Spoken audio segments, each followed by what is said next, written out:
En el siguiente video hablaremos sobre la mujer moderna en Japón y cómo se construyó este concepto de la mujer moderna y está situado durante la primera mitad del siglo XX.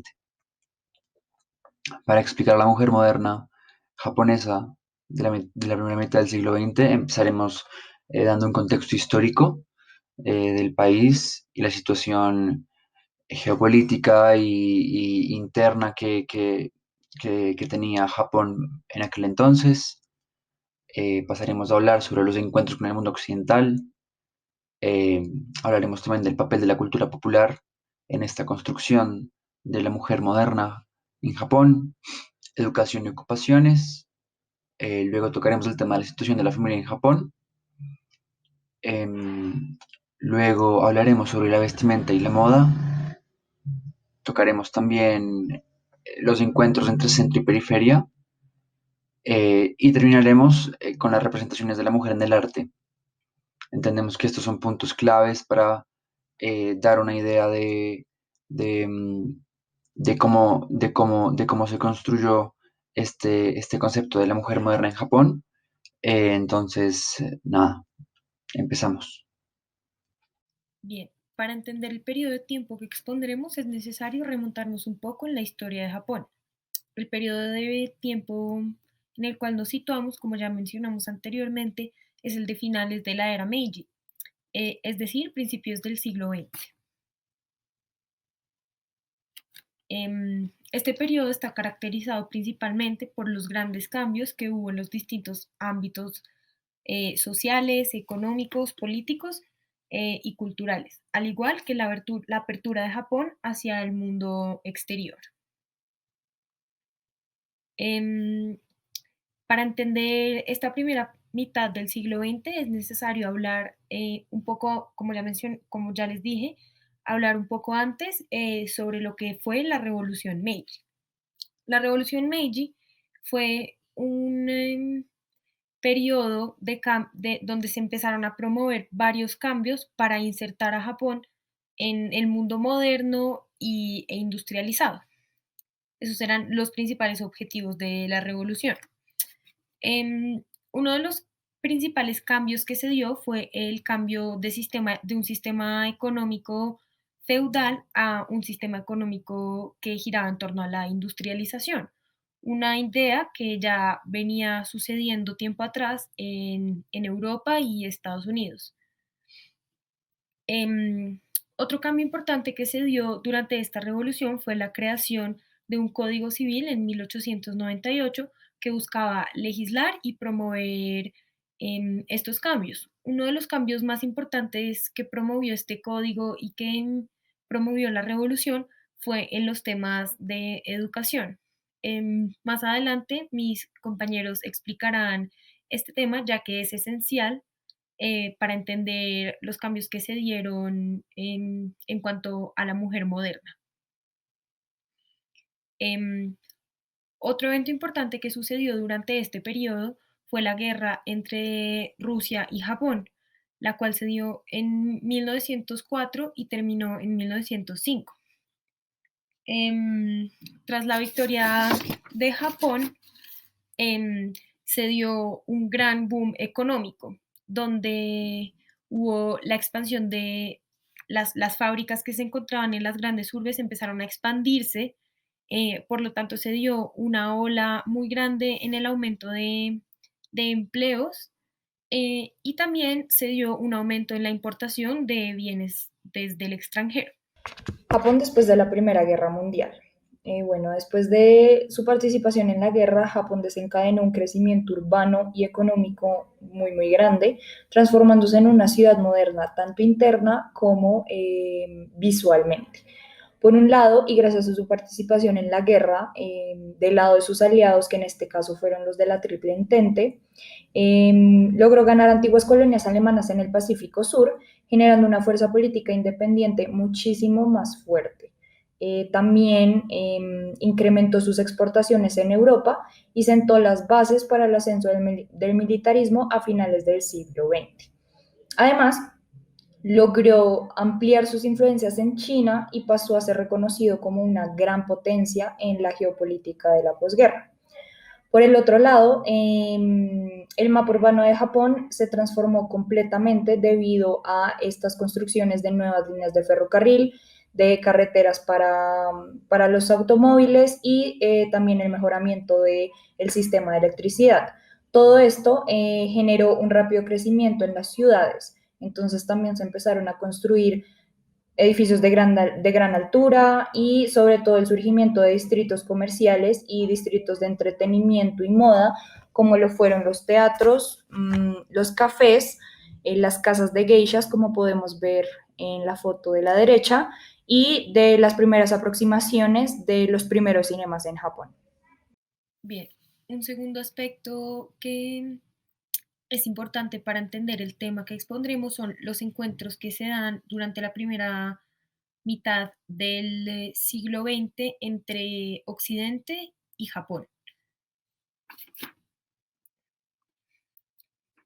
Em, Durante este periodo de apertura de Japón, una influencia muy grande en la revolución que se está dando tiene que ver con las ideas que vienen de Occidente, los pensamientos sobre la libertad humana, los derechos y los derechos vinieron a introducirse a la sociedad japonesa desde Estados Unidos y otros países de Europa. Em, Estos pensamientos vienen acompañados de los temas de igualdad de género y la monogamia y llegan justamente a Japón junto con el movimiento europeo de la Ilustración. Uno de los principales intelectuales y defensores de estas ideas que venían de Occidente es el señor Fukuzawa Yukichi, el cual vivió entre 1835 y 1901, em, y fue un importante intelectual que difundió y defendió dichas ideas, y fue uno de los primeros en hablar sobre la posición de las mujeres en la sociedad a la luz de los valores de igualdad que venían desde Occidente. Mm, Estos contactos que se empiezan a dar se reflejan en diferentes ámbitos de la sociedad, tanto japonesa como occidental. Es el caso del tema del arte y de la representación de la mujer, que más adelante nuestro compañero nos explicará en detalle. Aquí les traigo dos ejemplos importantes de esta mutua influencia que se empieza a dar. Por ejemplo, el cuadro de Van Gogh, que se llama Almendro en Flor, que tiene una clara influencia japonesa, y el de la gran ola de Kanagawa, que al igual tiene gran influencia de las tradiciones estéticas europeas.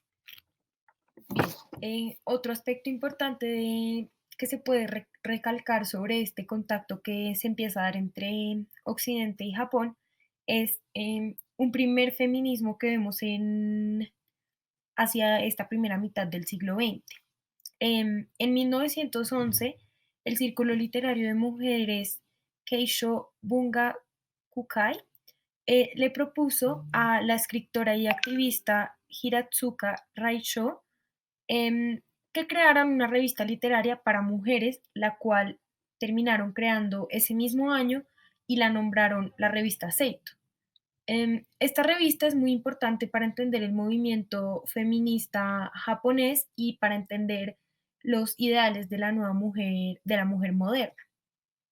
Esta mujer, Hiratsuka Raicho, fue una mujer intelectual, escritora y activista que hasta el día de hoy es muy importante para la historia del Japón. Aquí podemos ver la portada de la primera revista que se conoce en inglés como Blue Stocking y un manual de, pues como una imagen donde se ven unas mujeres casi que de manera escondida leyendo esta revista. Esta revista trataba temas que eran considerados moralmente sensibles para la sociedad, como la sexualidad, la igualdad o la posición de la mujer en la sociedad tradicional japonesa. Por último, es importante recalcar que estas ideas tienen su fundamento en ideas que fueron transportadas desde Occidente en esta apertura hacia Japón. Bueno, en principio les voy a hablar sobre la mujer moga y su relación con la cultura popular. En primer lugar, les voy a contar acerca del concepto y la idea de la mujer moderna simplificado en el término moga o modangaru. Moga eran las mujeres japonesas que siguieron las modas y estilos de vida occidentalizadas en el periodo posterior a la Primera Guerra Mundial, por lo que se entiende como una figura transgresora de identidad femenina, autoridad y moda. Asimismo, la mujer moga era una mujer joven, sexualmente agresiva y era la encarnación de valores contraculturales. Es necesario decir que la mujer moga recorrió los distritos de Ginza y entretenimiento en lugar de adoptar los roles femeninos tradicionales de esposa y madre. Las características de Moga, sin duda, fueron su sexualidad, su apariencia y su liberación de las costumbres sociales confinadas, las características definitorias del modernismo. Eran una forma de autodiseño contemporáneo, provenientes de las mujeres modernas muy avanzadas de las películas occidentales. Moga llegó a ser visto como un icono particular, pues la mayoría de veces se mencionaba de manera despectiva y se veía como sexual y moralmente decadente. Invariablemente, Moga representa una transformación en la cultura visual japonesa, una mujer moderna enfrentada y adaptándose a las imágenes occidentales de feminidad, pero sin renunciar nunca a su identidad. Bueno, para hablar de la cultura popular voy a referirme a la geisha, el manga y el concepto de moda.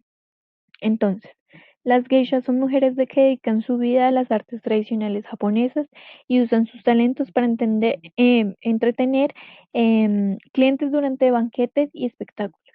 Las geishas se destacan por el dominio de varios tipos de arte, que son generalmente las danzas tradicionales, el canto, la literatura, la poesía, arreglos florales y el tocar instrumentos tradicionales. Además de entretener a través de las artes, las geishas también son expertas en el arte de la conversación. Sin embargo, la profesión de geisha todavía se asocia con la prostitución, sobre todo en Occidente. Uno de los factores que han llevado a esa falsa asociación fue que durante la Segunda Guerra Mundial muchas geishas fueron enviadas a las fábricas para participar en el esfuerzo de guerra. Las prostitutas se inspiraban en el estilo geisha y sus costumbres refinadas para ganar el favor de los soldados estadounidenses. Los soldados adeptos a lo que llamaban las geishas girls ayudaron a propagar esa idea. Bueno, en cuanto al manga, cuando hablamos de la cultura popular, pues se debe hablar del manga, pero en este caso voy a hablar de este con relación a la mujer moga. La figura de la mujer en el manga se puede ver desde los orígenes y de las imágenes de ukiyo-e. Ukiyo-e se explicará más adelante. Es necesario recordar que la sociedad japonesa es patriarcal, machista y fuertemente reaccionaria y conservadora en los puntos tocantes al papel de la mujer en la sociedad. De ahí que parte de estos prejuicios se trasladen a los manga. El manga ha operado en, como productor de estereotipos que sirven para conducir a la mujer idealizada por diferentes espacios que marcan una identificación sociocultural. Por ejemplo, la niña es válida como tipología ideal, se presentan personajes de cualquier edad en diferentes contextos. El estatismo de la mujer dentro de los límites de un argumento permite el control sobre la proyección de un deseo muy masculino sobre lo que debe ser una dama. En cuanto al momento que se va creando la mujer moderna, si bien se crea Shogo, que era manga para mujeres con énfasis en las relaciones humanas y sentimentales. Al mismo tiempo surgió un tipo de manga con contenido más explícito sexual por el género masculino, en donde se sexualiza el cuerpo de la mujer y deja ver en la sociedad japonesa esa necesidad por controlar el cuerpo femenino. Finalmente, en cuanto al concepto modán, a pesar de que ya existía el modán, se incorporó al vocabulario diario de la misma forma que las canciones populares mezclaban palabras japonesas y extranjeras. El término, sin embargo, posee una connotación que fue reformulado en la década de 1920.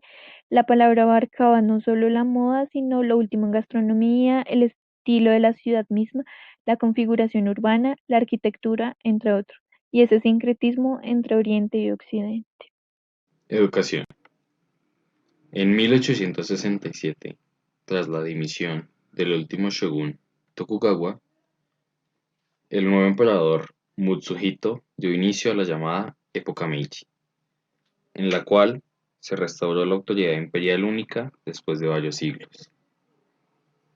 Asimismo, se estableció en la ciudad de Edo, a la que le cambió el nombre y pasó a denominarse Tokio, nombre que permanece hasta nuestros días. Promulgó una nueva constitución en 1889 y empezó a transformar el país en un estado moderno gracias a la influencia europea y estadounidense. Durante este periodo se instalaron nuevos temas de educación, lo que promovió la industria y el comercio. Podría decirse que fue en esta época cuando la enseñanza femenina en el país nipón tuvo su mayor auge, pues el gobierno Meiji proclamó ese ámbito como universal y obligatorio para todos, creando escuelas por distritos e implementando un nuevo programa educativo ideal para toda la nación. Fue en 1871 cuando se creó el Ministerio de Educación, y un año antes ya se había puesto en práctica un sistema de enseñanza basado en 3 niveles: primaria, educación media y educación superior. Sin embargo, no fue hasta 1898 cuando se proclamó la obligatoriedad de la enseñanza femenina en Japón. Cuando se establecieron las escuelas superiores para las jóvenes, se sobrecargó el programa de estudios con enseñanzas relativas a la etiqueta y al movimiento corporal, temas de comportamiento, educación, etiqueta y cocina. La formación intelectual, desde luego, no estaba al mismo nivel que la población masculina. Sin embargo, se impulsó la educación de la mujer por considerarla la primera educadora en el hogar. La educación, o específicamente las políticas educativas que se diseñaron, fueron los métodos que el Estado puso en práctica luego del establecimiento de la enseñanza universal obligatoria.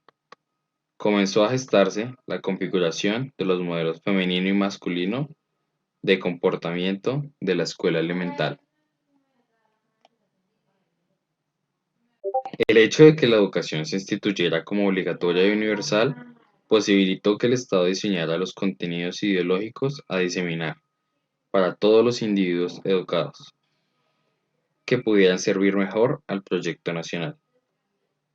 El desarrollo de las ciencias sociales se da en un continuo debate con la sociedad y por ello no es inmune al debate ideológico. La cuestión cultural atraviesa en todo momento la reflexión sobre la identidad nacional. El Estado, al convertirse en el principal foro de definición de la japoneidad, preconiza una idea del mantenimiento del orden, que aleja todo cambio como un desvío en relación al verdadero destino japonés. A continuación les voy a hablar sobre el rol de la mujer moderna en la familia. Para esto vamos a iniciar hablando sobre cómo se concebía la familia en la era Meiji. Esto con el fin de ver cómo se fue transformando a lo largo de la primera mitad del siglo XX. La familia era concebida como la entidad legal dentro del Código Civil Meiji, en donde el hombre era la figura autoridad en la casa, la herencia iba a su primogénito masculino y la esposa era la encargada de mantener el cuidado y educación de los niños. Así se puede evidenciar cómo durante este periodo la estructura familiar de las clases guerreras y feudales empezó a expandirse a las clases campesinas y bajas.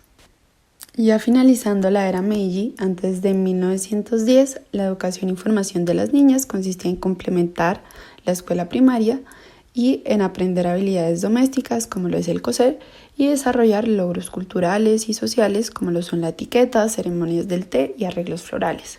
Habilidades que les permitirán ser una buena esposa, que significa mantener un buen estado del hogar bajo una buena higiene, y una sabia madre, que significa criar bien a los niños obedientes, educados y patrióticos, respondiendo así a los valores japoneses.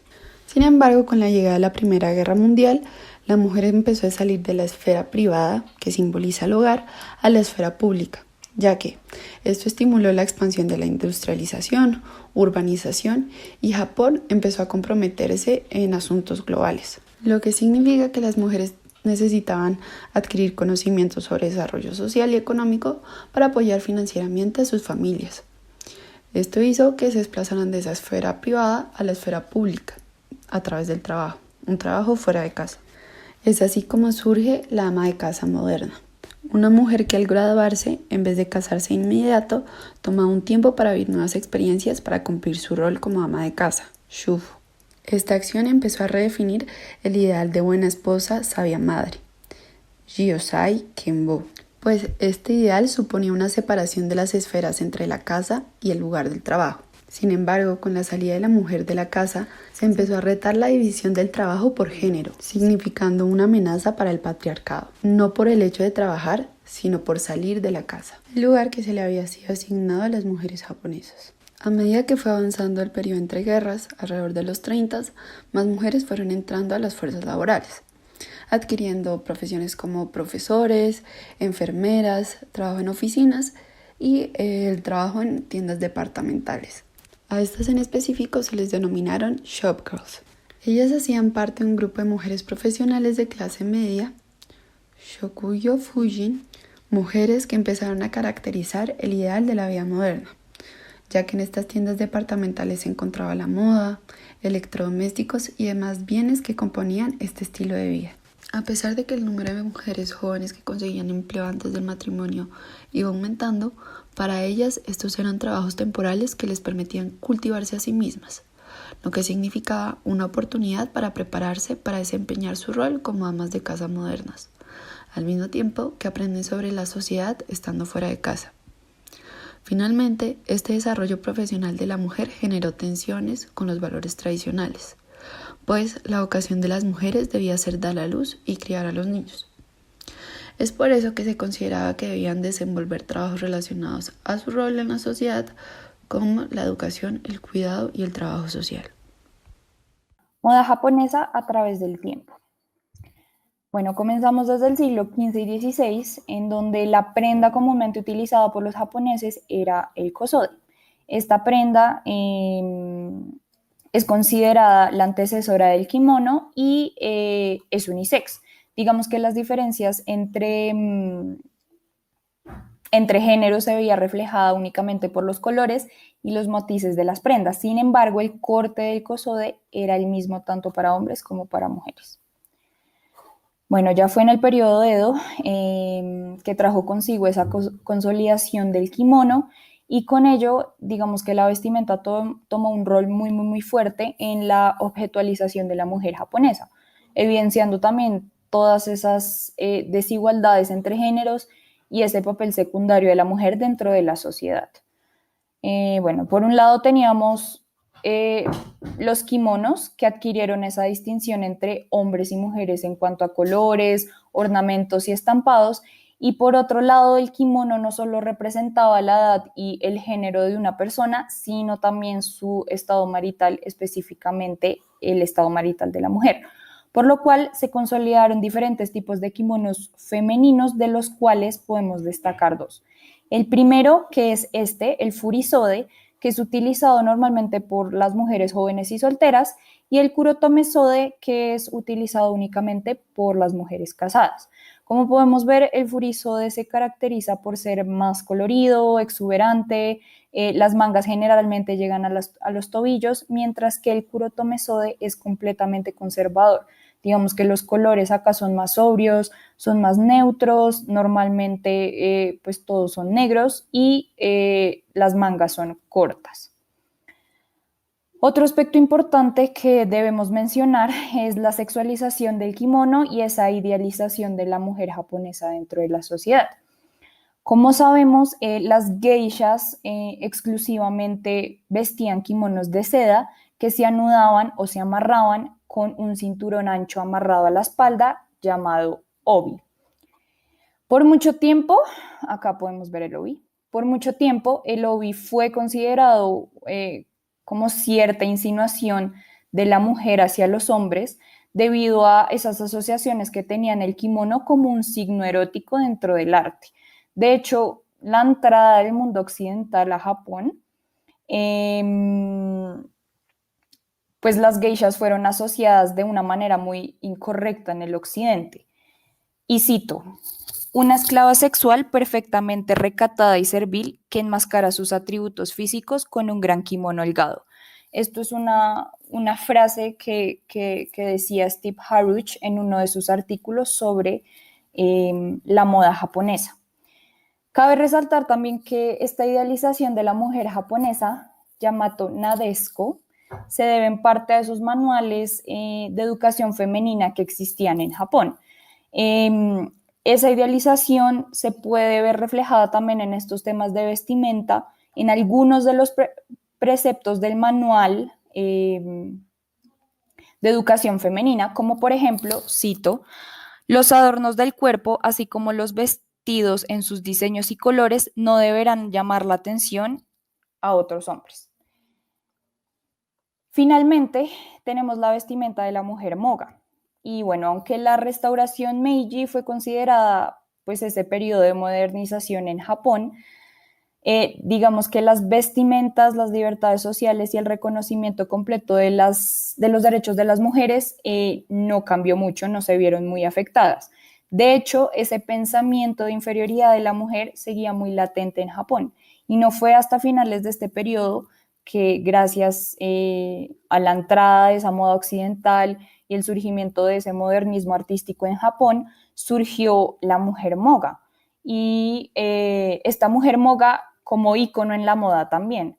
Entonces, estas mujeres lo que hicieron fue que se interpusieron entre esa estética tradicional japonesa y la vanguardia occidental. Como podemos ver en estas ilustraciones, la mujer moga representaba ese erotismo moderno, la liberación sexual y sobre todo la independencia de la mujer. Y esto también lo podíamos ver reflejado en la estética de estas ilustraciones, ¿no?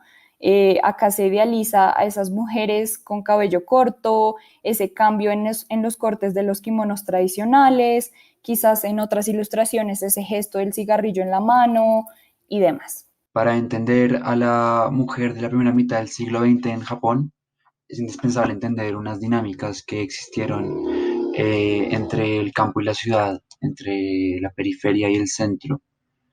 Um, para esto hay que entender que el matrimonio que predominaba en el periodo Meiji, el periodo con el que recibió el siglo XX la naciente nación japonesa, fue un periodo en el que primaba, en el que reinaba el matrimonio arreglado. Eh, por esta razón, muchas mujeres, sobre todo en las zonas rurales, mujeres con, eh, con una procedencia de una situación socioeconómica eh, precaria y las cuales no podían arreglar matrimonios que fueran beneficiosos para ellas y para sus familias, salían de las zonas rurales, eh, de los pueblos japoneses y se iban más que todo a las grandes urbes a encontrar un matrimonio que fuera beneficioso para ellas y con el cual pudieran sacar un mayor provecho socioeconómico. Este flujo de mujeres entre el campo y la periferia que se dio a principios del siglo XX a causa del matrimonio también se dio por unas razones industriales de unos movimientos que empezaron a tener las ciudades japonesas, sobre todo Nagoya, Osaka y Tokio, al este de Japón, que tuvieron que de manera muy acelerada crecieron sus industrias y las ciudades llegaron a tener 1 millón de personas en cuestión de muy pocos años. El número aumentó muchísimo. La demografía creció debido a estos flujos de personas entre las zonas rurales y los cascos urbanos, y también las urbes empezaron a tener una gran influencia de Occidente. em, como vemos en la foto de la izquierda, que es Tokio, podemos ver una arquitectura muy europea, característica de la primera mitad del siglo XX en ciudades como París.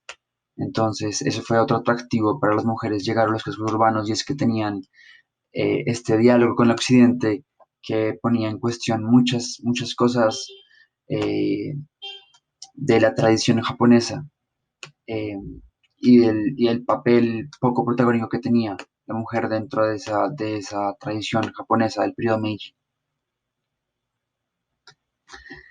Estas revistas gráficas eh, fueron fundamentales para difundir en las zonas rurales del país eh, cuestiones que acatan a la mujer. Y entonces nuevas perspectivas de mujer y nuevas formas de entender a la mujer se comenzaron a difundir por estas revistas más que todo gráficas, sin mucho texto, porque en las zonas rurales la gran mayoría de gente, de mujeres, eran analfabetas. Entonces, mediante imágenes, mediante contenido gráfico, se difundió un montón de información eh, de nuevas perspectivas sobre mujer que llegaban de Occidente y estaban más que todo en las grandes urbes. Entonces, eso empezó a ser como un gran atractivo eh, para la mujer, para la mujer de la periferia japonesa. Por último, otro gran flujo demográfico que hubo en la primera mitad del siglo XX que, que, que, que, que tiene que ver con el género fue la guerra. En la Segunda Guerra Mundial, al igual que en muchos países europeos, que en Estados Unidos, la falta de hombres en las ciudades, en el país, hizo que ese trabajo industrial lo tuviera que suplir una mano de obra femenina, por lo cual las fábricas durante la guerra, durante el imperialismo japonés, se llenaron de mujeres eh, y con esto muchísimos movimientos feministas empezaron a crecer. Estas mujeres venían muchísimas veces de las zonas rurales del país, del campo, y llegaban a trabajar horarios muy fuertes de trabajo eh, para suplir esa escasez de hombres en las ciudades y en las fábricas. Entre estos múltiples intercambios que hubo entre Japón y Occidente desde finales de la era Meiji, no solo cabe resaltar la influencia que Occidente tuvo sobre la creación de conceptos culturales, como lo fue el ya mencionado Mujeres Modangaru, sino que adicionalmente cabe resaltar aquellos conceptos artísticos que se intercambiaron entre estos dos mundos. Entre uno de los más importantes fue el vanguardismo, que al llegar al Japón no se absorbió de manera íntegra en la cultura, sino que fue adaptado a las artes tradicionales japonesas. La mujer Modangaru fue muy importante para este nuevo movimiento artístico porque tanto su imagen como su estética, como su belleza, como incluso su desnudez se convirtieron en un símbolo, en un emblema para este, y adicionalmente permitieron que la mujer Modangaru fuera finalmente aceptada dentro de la cultura, como parte de la cultura japonesa. Y es que las representaciones de ese tipo de mujer adicionalmente se puede evidenciar tanto una influencia de Occidente como una influencia de Japón, lo cual también las convirtió tanto a las mujeres Modangaru como a sus representaciones en símbolos del dinamismo que caracterizaba a Japón. Ahora, una de las escuelas artísticas que fue más impactada por las mujeres Modangaru fue Ukiyo-e. Esta escuela artística previamente se había dedicado principalmente a retratar el mundo del entorno japonés y su naturaleza, pero con la aparición de las Modangaru, el ukiyo-e se centró pues en retratar a esta mujer y a su belleza y a su estética. Y para hacerlo, es muy curioso que los artistas no daban como... No retrataban a esta mujer de manera explícita sexualmente, sino que de hecho, pues como se puede ver en estas imágenes, la mujer sale muy vestida, o sea, con mucha ropa, pero de igual manera, para el Japón de esta época, estas imágenes estaban altamente erotizadas, lo cual dio paso a que esta mujer se convirtiera en un símbolo de la eroticidad de Japón. Ahora, cuando las escuelas occidentales y japonesas se fusionaron más a fondo, dieron paso a la escuela Shinba, la cual a su vez dio paso al género del desnudo japonés. Este género fue muy importante en Japón porque Primero, no solo situó a Japón en los ojos en los ojos del mundo, sino que permitió como una comparación entre la mujer japonesa y su desnudo y la mujer occidental y su desnudo, dando paso al pensamiento de que la mujer japonesa no tenía realmente nada que envidiarle a la mujer occidental y convirtiéndola así en un símbolo nacionalista entre los vanguardistas y en un símbolo de orgullo de Japón. Sin embargo, el vanguardismo no solo sirvió para retratar a la mujer japonesa, su belleza, su estética, sino que también sirvió cuando comenzó el Japón imperialista para retratar los horrores que se cometían en contra de mujeres, no solo japonesas, sino también de todos esos países en contra de los cuales Japón se lanzaba. Y pues esta escuela se llamó Senkiroguga o pinturas de campaña de guerra. Ahora, finalizando con el ámbito cinematográfico, fue sumamente importante porque permitió que se comparara la estética de la mujer tradicional japonesa con la estética de la mujer modangare, dejando a la luz no solo las diferencias, como ya se mencionó, estéticas, sino también todas las bellezas que conciernen a lo psicológico y a la personalidad, dejando entrever así que la mujer modangare era mucho más liberada, como que adicionalmente buscaba constantemente liberarse de los esquemas tradicionales. Y es que para acabar con la parte artística, cabe resaltar que el movimiento de las modangare fue muy importante porque se volvió símbolo de una nueva independencia femenina. Y aunque esta independencia femenina sería muy ligada a la sociedad masculina tradicional japonesa, ya que justamente tomaba esta última referencia para romper lazos, fue igual muy importante, ya que desafiaba todas las expectaciones de esta cultura tradicional masculina ya mencionada, y esto lo conseguía mediante las representaciones artísticas. Con base a esto podemos concluir que tanto la Primera como Segunda Guerra Mundial promovieron una apertura de Japón al mundo occidental, provocando así tensiones entre los valores tradicionales japoneses y los ideales de la modernización. Por otro lado, el desarrollo de las urbes y los flujos demográficos que hubo dentro del país, como los movimientos de las personas rurales a las zonas urbanas, jugaron un papel importante en la construcción de la mujer moderna. Una mujer moderna que empieza siendo un ícono de la moda y se convierte en un símbolo del erotismo moderno, la liberación sexual y la independencia de la mujer. No obstante, la entrada de la mujer a la esfera pública a través de roles de consumo y laborales significó una amenaza a la fuerte distinción de los roles de género. Pues durante el periodo Edo y Meiji, el papel que desempeñaba la mujer dentro de la sociedad era como buena madre, esposa y ama de casa.